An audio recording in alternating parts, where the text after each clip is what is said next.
Bonjour à toutes, bonjour à tous. J'aimerais vous parler de mon ouvrage qui s'appelle Au cœur de l'école. Alors cet ouvrage, je l'ai notamment écrit pour les candidats au concours de personnel de direction. Il s'articule autour de 4 chapitres. Le premier chapitre, c'est l'établissement scolaire. Le deuxième chapitre, ce sont les élèves. Troisième chapitre, les équipes. Et quatrième chapitre, les parents. Alors l'idée ici, c'est de doter les collègues qui passent le concours d'une culture générale. Dans le premier chapitre, par exemple, concernant les établissements scolaires, je vais distinguer 3 types d'établissements: les établissements qui dysfonctionnent, les établissements qui ronronnent, les établissements qui se projettent.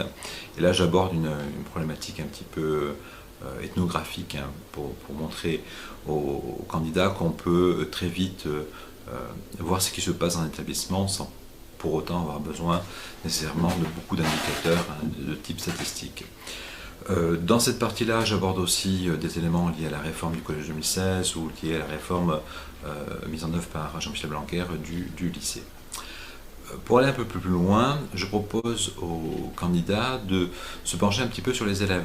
Parce que c'est vrai qu'on se penche beaucoup sur l'établissement scolaire, et ça c'est normal, c'est une priorité, mais on oublie un petit peu aussi les élèves. Alors quand on est professeur en collège, les collégiens on les connaît bien, mais un collégien c'est pas un lycéen, même si on peut retrouver des figures un peu identiques dans les différents établissements. Je pense à la figure du rebelle, la figure de l'élève studieux, la figure de l'élève décrocheur silencieux. On retrouve ce type de figure, mais les collégiens et les lycéens n'attendent pas du tout la même chose.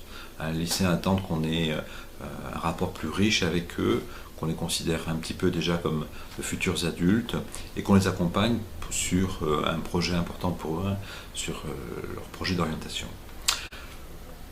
Troisième chapitre, c'est un chapitre qui est consacré aux équipes.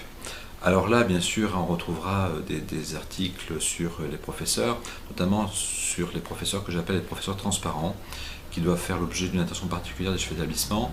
C'est-à-dire que ce qu'on peut observer comme chef d'établissement, c'est que les établissements ont parfois du mal à s'ouvrir aux nouveaux professeurs, aux professeurs contractuels ou aux professeurs qui sont sur 2 établissements scolaires. Donc il faut faire attention à ça, à bien les intégrer au travail d'équipe, de façon à construire cette cohésion d'équipe qui est si importante pour pouvoir mener de beaux projets au service de la réussite des élèves. Donc les professeurs transparents, j'en ai parlé. Voilà, s'agissant des professeurs.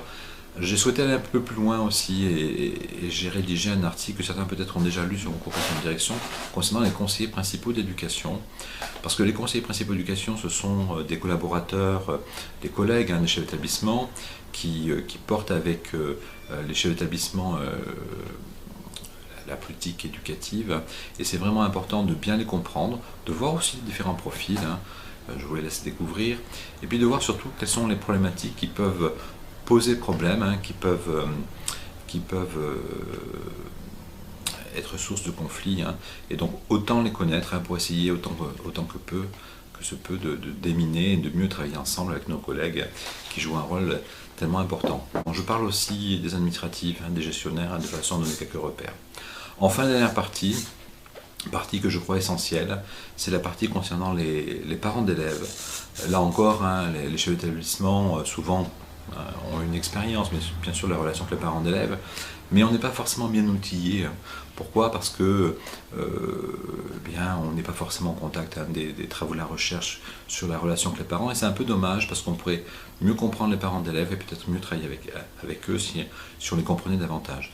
Et là, je cite notamment les travaux de Pierre Perrier sur les parents invisibles des milieux populaires, ou au contraire, les travaux tout aussi importants de Philippe Grandpère sur les parents stratèges des nouvelles classes éduquées et qui ont des exigences fortes.